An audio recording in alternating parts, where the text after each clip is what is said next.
जम्मू कश्मीर की तरफ आगे बढ़े उससे पहले तरन चुग क्या कुछ कह रहे हैं, सीधा आपको सुनवा दिए। इसके साथ जोड़ना नहीं चाहिए। कभी कहते हैं मैं चुनाव नहीं लड़ूंगा। 370 और 35 से इतिहास बन चुकी है, अब उसका कोई जगह नहीं है। 370 और 35 से समाप्त हो चुकी है। जम्मू कश्मीर आगे बढ़ चुका है। आप 3 परिवारों ने, अब्दुल्ला परिवार, मुफ्ती परिवार, गांधी नेहरू परिवार ने जम्मू कश्मीर के लोकतंत्र को अपना दास बना रखा था। आज जनता खुलकर बाहर आई है, अपना नेता चुन रही है और इन 3 परिवारों ने दहकते हुए शोलों पर जम्मू कश्मीर को फेंका था और जम्मू कश्मीर को टेररिज्म कैपिटल बनाया था। प्रधानमंत्री मोदी जी ने जम्मू कश्मीर को टूरिज्म कैपिटल बनाया है। अब जम्मू कश्मीर आगे बढ़ रहा है। भारत के अंदर सबसे ज़्यादा टूरिस्ट आने वाला प्रदेश आज जम्मू कश्मीर बना है।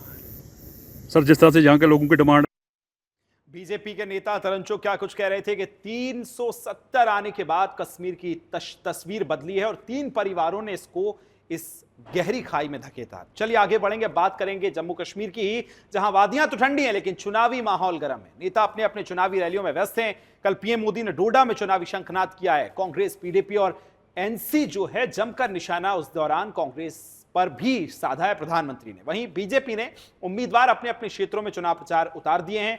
भारतीय जनता पार्टी ने आज श्री गुफवारा में एक कार्यकर्ता की बैठक जो है कार्यकर्ताओं के लिए, जिसमें निर्वाचन क्षेत्र के उम्मीदवार सौफी यूसुफ जो हैं वो भी मतदाताओं से 18 सितंबर को बड़ी संख्या में वोट डालने का आग्रह कर रहे हैं। बीजेपी चाहती है कि ज्यादा से ज्यादा संख्या में वोटिंग हो और इसको लेकर क्या कुछ उन्होंने कहा है, सीधा आपको सुनवा देते हैं।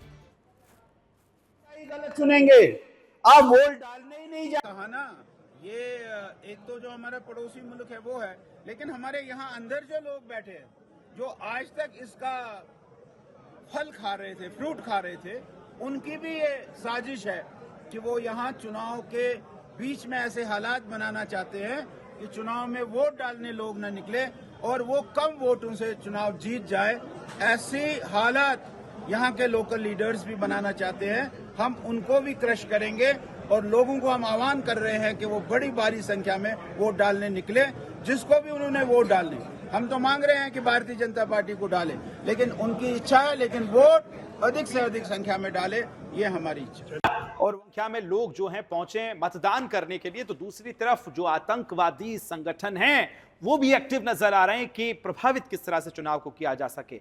लेकिन असल तस्वीर तो वहां से हमारे संवाददाता रोहिल बशीर जुड़ गए, वो बताएंगे। लगातार नब्ज टटोल रहे हैं वहां पर मतदाताओं की। रोहिल, बताइए, एक तरफ टेरर जो चीजें देखने को मिल रही हैं, कहीं छुटपुट घटनाएं, गोलीबारी, कहीं मुठभेड़ हो रही है, और उसी बीच बीजेपी जो है लोगों को वोट करने की अपील कर रही है। कैसा माहौल नजर आ रहा है वहां पर अभी? देखिए, आज अगर हम राजनीतिक बुखार की बात करें तो काफी ज्यादा सड़ चढ़कर बोल रहा है इन दिनों, क्योंकि एक तरफ से बीजेपी पूरी तरीके से जो गठबंधन है उनके साथ लड़ रही है। गठबंधन नेशनल कॉन्फ्रेंस और कांग्रेस के बीच जो लगातार चल रहा है, लेकिन गठबंधन में लगातार दरारें जो है वो पिछले कई दिनों से पड़ गई है, क्योंकि गठबंधन सिर्फ सीट शेयरिंग को लेकर है। लेकिन पंजाब से बीजेपी के जो organization general secretary Ashok Kaur ji, उन्होंने आज एक बहुत बड़ा बयान दिया है और उन्होंने कहा कि जो यहाँ की राजनीतिक पार्टियां हैं जिन्होंने लोगों को लगभग 70 सालों में अपने इस दलदल में रखा है, और उन्होंने कहा कि यहाँ की जो राजनीतिक नेता है, कुछ नेता आतंकवाद का समर्थन कर रहे हैं और आतंकवाद के सहारे वो ये चाहते हैं कि यहाँ पर बाइकआउट की काल का असर जो है एक बार फिर से देखने को मिले और लो जो वोटर टर्नआउट हो वो हो, और उसके चलते उनको जो है इस इलेक्शन में जीत हासिल हो। लेकिन उन्होंने कहा कि उनके सभी मंसूबे जो है भारतीय जनता पार्टी नाकाम करेगी और उनके सभी जितने भी जो प्लान्स होंगे उनको पूरी तरीके से विफल किया जाएगा, और आने वाले समय में भारतीय जनता पार्टी जो है यहाँ पर जम्मू कश्मीर में सरकार बनाने वाली है। और उन्होंने कहा कि 8 अक्टूबर को जब मतगणना होगा तो उस समय में एक अनोखे नतीजा जो है वो सामने आएंगे, टोटली डिफरेंट। रोहिल, एक सवाल का और जवाब दीजिए कि प्रधानमंत्री कल डोडा पहुंचे हैं, जहां उन्होंने कई निशाने साधे विपक्ष के नेताओं पर और पार्टियों पर, लेकिन डोडा को हम देखें तो 40 साल बाद, 4 दशक के बाद कोई प्रधानमंत्री वहां पहुंचा है। उसके बाद किस तरह का माहौल वहां बनता नजर आ रहा है?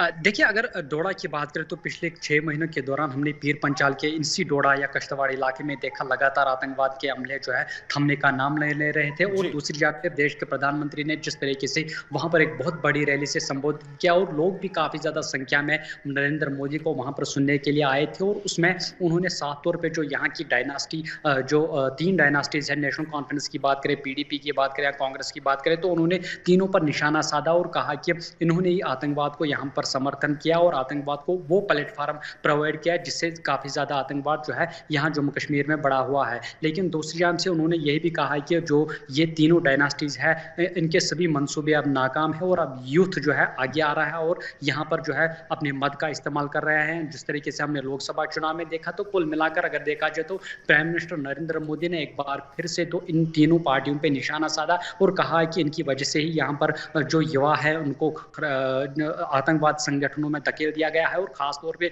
जो यहाँ के गवर्नमेंट जॉब्स होते थे, तो ये तीनों डायनास्टीज के पार्टीज जो है अपने अपने लोगों को गवर्नमेंट जॉब्स प्रोवाइड करते थे। उन्होंने कहा कि बिल्कुल, और इसी लिहाज से प्रधानमंत्री ने एक संदेश भी दिया कि अब 370 आने के बाद कश्मीर बदल चुका है और लोग घरों से निकलें और ज्यादा से ज्यादा अपने मताधिकार का प्रयोग करें और लोकतंत्र के इस महापर्व में बढ़ चढ़कर हिस्सा लें।